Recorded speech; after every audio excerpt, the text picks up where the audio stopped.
Hello everyone. So ఇప్పుడే ఎంపొరాన్ AK Lucifer 2 movie చూసొచ్చాను. So మూవీలో అయితే నాకు కొన్ని విషయాలు బాగా నచ్చినాయి, మరికొన్నేమో అంతగా వర్క్ అవ్వలేదు. సో ఫస్ట్ నచ్చినట్లతో స్టార్ట్ చేద్దాము. ఇన్ విచ్ ఫస్ట్ పాయింట్ వచ్చేసి this movie is visually stunning.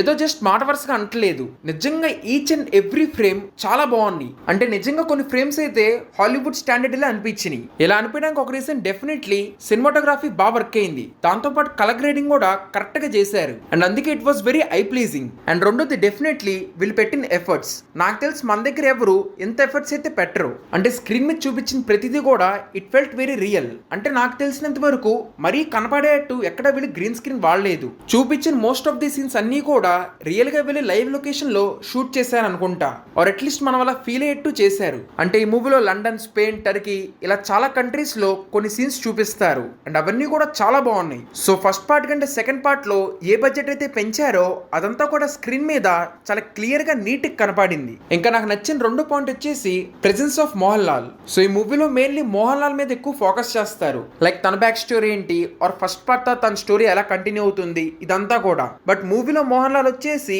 నాకు తెలిసి ఓన్లీ ఒక 30% ఉంటారు, ఆర్ యూ కెన్ సే ఒక లాంగ్ క్యామియోల్లే ఈ మూవీలో మోహన్ లాల్ ఉంటారు. But still throughout the movie you can feel his presence, or తన కనపడిన కొంచెం సేపు కూడా తన ఆరా క్యారీ చేస్తాడు. సో ఇలా ఈ రెండు విషయాలు మూవీలో నాకు బాగా నచ్చినాయి. బట్ అదే ఇంకోవైపు నాకు అంతగా వర్క్ అవ్వని విషయాలు వచ్చేసి మెయిన్లీ ఇట్స్ రన్ టైం. అంటే ఇక్కడ మూవీ 3 hours కాబట్టి బాగా లెందీగా బోర్ కొట్టింది నన్ను. బికాస్ ఫస్ట్ నుంచి లాస్ట్ వరకు కూడా ఇట్ హోల్డెడ్ మై ఇంట్రెస్ట్. అంటే జరుగుతున్నదంతా కూడా ఇంట్రెస్టింగ్ గానే చూశాను అండ్ ఆ క్రెడిట్ నేను ఇందాక చెప్పిన రెండాటికి ఇస్తాను. బట్ స్టిల్ మూవీ చూస్తున్నంత సేపు కొన్ని సీన్లు అనవసరంగా బాగా లాగారని క్లియర్ గా అనిపిస్తానే ఉండిద్ది. అండ్ నాకు తెలిసి అదే ఈ మూవీది మెయిన్ డ్రాబ్యాక్. ఇంకా సరిగ్గా చెప్పాలంటే ఎడిటింగ్ సరిగ్గా చేయాల్సింది. అంటే కొన్ని మోంటాజులు చాలా బాగున్నాయి కాబట్టి అట్లా యాస్టీస్ గా తీసేసుకున్నారు. అలా చేయకుండా ఎంతవరకు కావాలో అంతవరకే తీసుకుని మిగతా కట్ చేసేయాల్సింది. అప్పుడు మూవీ 2.5 hours చాలా నీట్ గాను క్రిస్ప్ గా ఉండేది. అంటే మూవీ చూసాక అనిపించింది వీళ్ళు మెయిన్లీ తమిళ తెలుగు మూవీస్ లో ఉండే ఆ మాస్ టచ్ ని ట్రై చేశారని. లైక్ ఒక 20 minutes స్పాన్ లోనే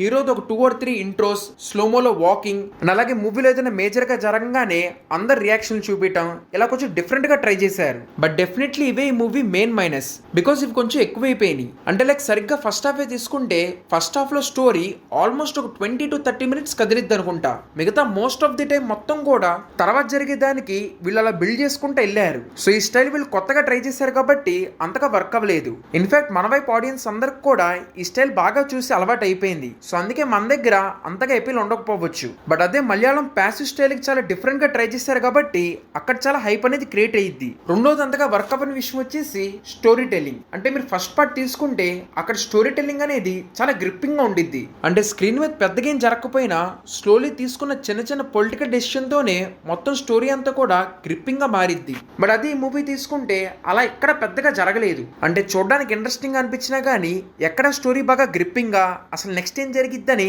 యాంటిసిపేషన్ క్రియేట్ చేయలేదు. అంటే ఇప్పుడు ఒక క్యారెక్టర్ డెసిషన్ తీసుకున్నారనుకోండి, నెక్స్ట్ వాళ్ళు ఏం తీసుకుంటారో వి కెన్ ఆల్రెడీ ప్రిడిక్ట్. అంటే వీళ్ళు ఒకవైపు కేరళ పాలిటిక్స్ చూపిస్తానే ఇంకోవైపు Mohan Lal back story and అలాగే ఫారెన్ కంట్రీస్ తో అటాచ్మెంట్ ఇవన్నీ చాలా ఇంట్రెస్టింగ్ గా అటాచ్ చేద్దాం అనుకున్నారు. బట్ స్టిల్ స్టోరీ లైన్ మొత్తం కూడా చాలా మోనోటోనస్ గా ఒక సింగిల్ లైన్ లో వెళ్ళిపోయింది. అండ్ ఇంకోటి మెయిన్ స్టోరీ లైన్ కంటే సబ్ ప్లాట్ కి ఎక్కువ ఇంపార్టెన్స్ ఇచ్చారు. లైక్ స్టార్టింగ్ లో చూపించిన మోంటాజ్ ఆర్ లాస్ట్ లో చూపించిన క్లైమాక్స్ ఇదంతా నిజంగా మాట్లాడుకుంటే మొత్తం కూడా సబ్ ప్లాటే. బికాస్ మెయిన్ స్టోరీ లైన్ కి దానికి పెద్దగా కనెక్షన్ ఉండదు. ఏదో కనెక్షన్ చేయడానికి ట్రై చేశారు కానీ అంతగా వర్క్ అవ్వలేదు. దీనికంటే మెయిన్ స్టోరీ లైన్ నే ఇంకా బాగా రాయాల్సింది. అండ్ ఇంకోటి ఈ మూవీది తెలుగు డబ్బింగ్ అన్నారు కానీ అసలు నాకు తెలిసి ఈ మూవీలో ఒక 40% మాట్లాడతారు అనుకుంటా. బికాస్ ఈ మూవీలో వీళ్ళు క్యారెక్టర్ ఎక్కడి నుంచి వచ్చాడో ఆ లాంగ్వేజ్ ని ఉంచేశారు. లైక్ నార్త్ నుంచి వచ్చిన క్యారెక్టర్స్ హిందీలోనే మాట్లాడతారు, or foreign actors only English లోనే మాట్లాడతారు. సో అలా తీసుకుంటే ఈ మూవీలో ఒక ఆల్మోస్ట్ 60% ఇంగ్లీష్, హిందీ అండ్ మిగతా కొన్ని లాంగ్వేజెస్ మాట్లాడతారు. సో అవి తెలిసిన వాళ్ళకి పెద్దగా ఇబ్బంది అనిపించదు కానీ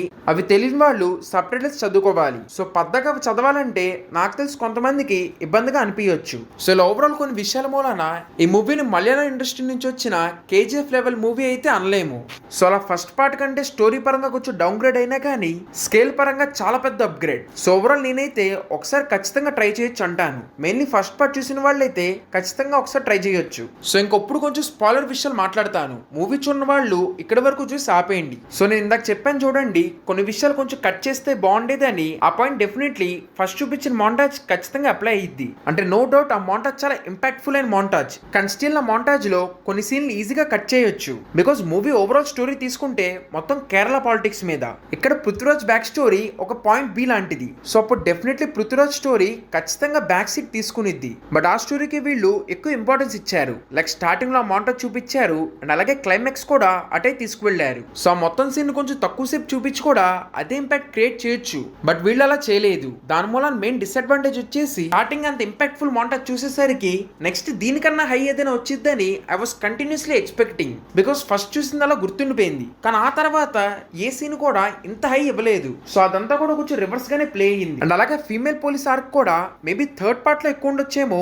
ఈ పార్ట్ లో వీళ్ళు తన జస్ట్ అలా హింట్ చేసుకుంటా వెళ్ళారు. సో తన మీద కూడా వీళ్ళు అనవసరంగా ఎక్కువ టైం స్పెండ్ చేశారు. ఇన్ఫాక్ట్ అసలు స్టార్టింగ్ షాట్ లోనే అనవసరంగా బిల్డింగ్ పేలిపోయినట్టు చూపించారు. జస్ట్ అట్లీస్ట్ సౌండ్లతో హింట్ చేయాల్సింది. అప్పుడు అసలు ఏం జరిగిందని కన్ఫ్యూజన్ ఉండేది. కానీ వీళ్ళు అదంతా ముందే చూపెట్టే మూలాన తర్వాత ఎప్పుడైతే మళ్ళీ ఆ ఇంపార్టెన్స్ సీన్ ప్లే చేస్తారో ఇప్పుడు ఏం జరిగిద్దో మనకు ముందే తెలుసు. సో జస్ట్ ఒక 2 seconds ముందు కట్ చేసి ఉంటే సరిపోయేది. ఇలా మూవీలో వీళ్ళు చాలా సార్లు కొన్ని బ్యాక్ స్టోరీలు చూపిస్తామనే పేరుతో 2 or 3 minutes ఊరికి అక్కడ స్పెండ్ చేశారు. అంటే జస్ట్ ఆ స్టోరీ చూపించకుండా అక్కడ స్లో వేయటం మూలానే ఇవన్నీ టైం తినేసినాయి. ఇంకా సరిగ్గా చెప్పాలంటే లాస్ట్ లో క్లైమాక్స్ ఫైట్ కూడా అనవసరంగా అంతసేపు లాగారు. ఫాస్ట్ గా అవజేయాల్సింది. బికాస్ ఆ తర్వాత చూపించిన ఆ చైనీస్ ఆర్ట్ చాలా బాగుంది. సో అక్కడ కొంచెం ఎక్కువ టైం స్పెండ్ చేయాల్సింది. వీళ్ళు దాన్ని రివర్స్ లో చేశారు. ఆ లాస్ట్ తీసుకొచ్చేసి ఫాస్ట్ గా అవజేయాలని ఒక 2-3 minutes లో ర్యాప్అప్ చేశారు. ఆ ముందు ఫైట్ ఏమో ఒక 5-6 minutes చూపించారు. సో దీన్ని రివర్స్ లో చేసి ఉంటే ఇంకా ఇంపాక్ట్ ఎక్కువ ఉండేది. బికాస్ పర్సనలీ నాకు ఆ చైనీస్ ఆర్క్ మంచి ఇంట్రెస్టింగ్ అనిపించింది. అండ్ అలాగే ఇన్ఫాక్ట్ మూవీలో ప్రియా ఆర్క్ కూడా